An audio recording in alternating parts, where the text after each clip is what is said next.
I'm using as a subject from which to preach why I am opposed to the war in Vietnam. Now let me make it clear in the beginning that I see this war as an unjust, evil, and futile war. What makes Dr. King a true master of ceremony, master orator, brilliant public speaker is his rhythm and pace that he moves at makes every word count. He doesn't engage in a lot of small talk, and he speaks at a very slow cadence. If you think about it, what do people do when they're nervous usually? They move faster. And when you move faster, you make mistakes. When you talk faster, you say something you didn't mean to say. You can never rush Dr. King. And because he takes his time with every word and is so measured and is so paced, it almost builds anticipation for what he's going to say next. Leaves me with no other choice.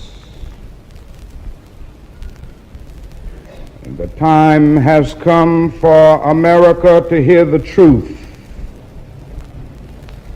about this tragic war. In international conflicts, the truth is hard to come by because most nations are deceived about themselves. Rationalizations and the incessant search for scapegoats are the psychological cataracts that blind us to our sins. But the day has passed for superficial patriotism. He who lives with untruth lives in spiritual slavery. Freedom is still the bonus we receive for knowing the truth. Ye shall know the truth, says Jesus, and the truth shall set you free. Now, I've chosen to preach about the war in Vietnam today because I agree with Dante that the hottest places in hell are reserved for those who, in a period of moral crisis, maintain their neutrality. There comes a time when silence is betrayal. The truth of these words is beyond doubt, but the mission to which they call us is the most difficult one. Even when pressed by the demands of inner truth, men do not easily assume the task of opposing their government's policy, especially in time of war. Nor does the human spirit move without great difficulty against all the apathy of conformist thought within one's own bosom and in the surrounding world. Moreover, when the issues at hand seem as perplexing as they often do in the case of this dreadful conflict, we are always on the verge of being mesmerized by uncertainty. But we must move on. Some of us who have already begun to break the silence of the night have found that the calling to speak is often a vocation of agony. But we must speak. We must speak with all the humility that is appropriate to our limited vision, but we must speak. And we must rejoice as well, for in all our history, there has never been such a monumental descent during a war by the American people. Polls reveal that almost 15 million Americans explicitly oppose the war in Vietnam. Additional millions cannot bring themselves around to support it. And even those millions who do support the war half-hearted, confused and doubt-ridden.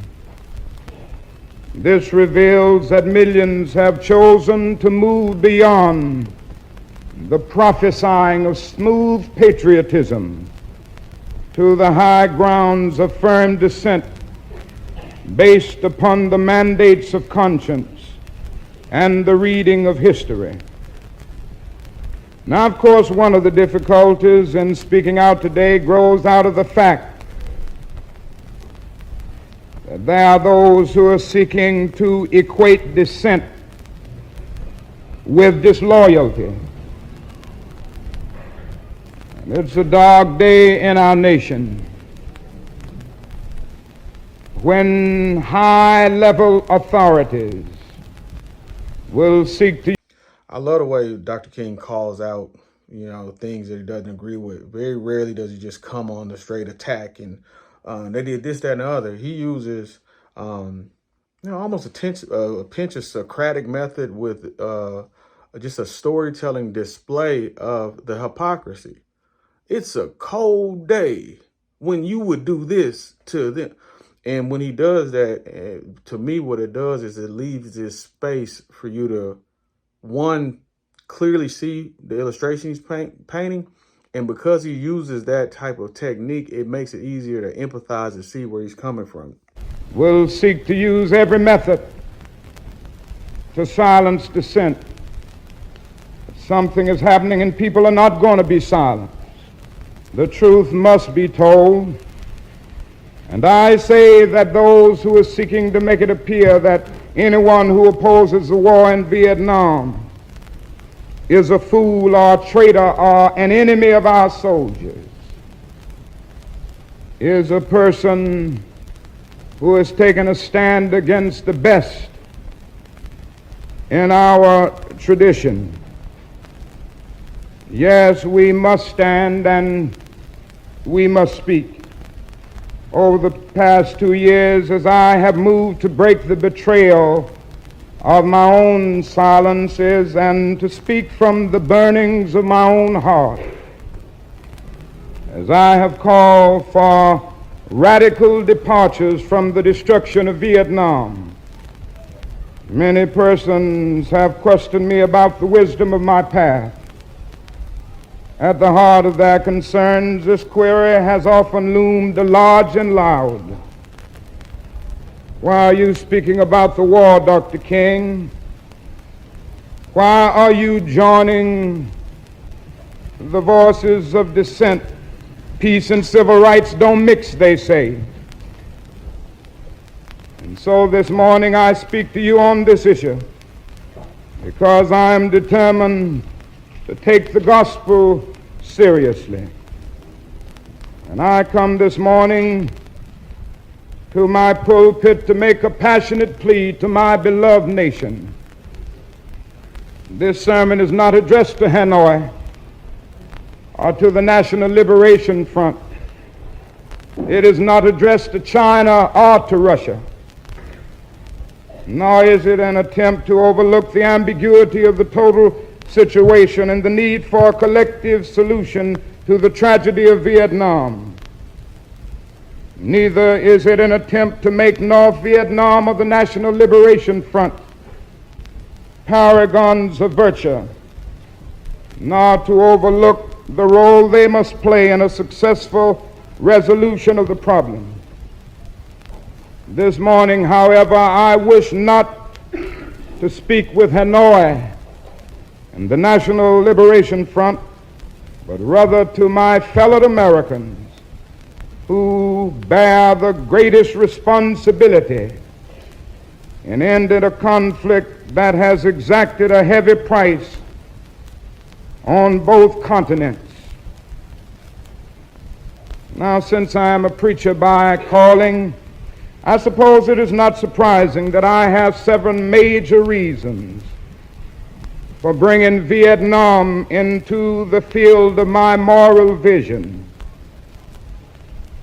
There is at the outset a very obvious and almost facile connection between the war in Vietnam and the struggle I and others have been waging in America.